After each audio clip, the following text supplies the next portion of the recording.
A reforma do procedemento administrativo común prometía unha relación máis áxil, transparente e accesible entre a administración e a cidadanía.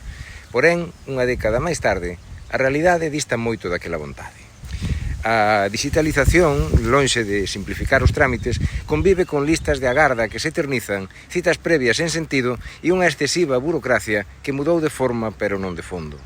Estes desaxustes fanse especialmente visibles en cuestións aparentemente menores como poden ser as taxas administrativas. O caso do que quero falar hoxe é o acceso á documentación pública xa digitalizada, concretamente as fichas de catalogación patrimonial do Pazo das Eiroás.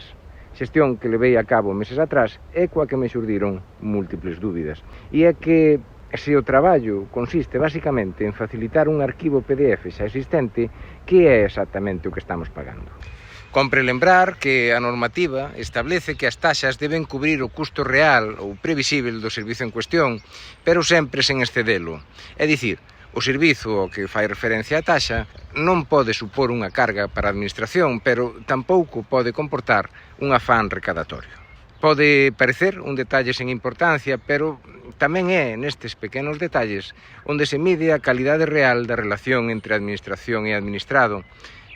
Cada trámite confuso, cada incoherencia, cada espera innecesaria, cada volta de máis, contribúen a crear unha sensación de distanciamento que alimenta o desacougo, a desilusión e a desafección. E cando se erosiona a confianza no funcionamento do público, trámite a trámite, taxa a taxa, o que medra no oco é da mesma materia da que están feitos os peores pesadelos, unha materia forxada golpe a golpe por un populismo sen escrúpulos que inunda todo de ruído e de espectáculo.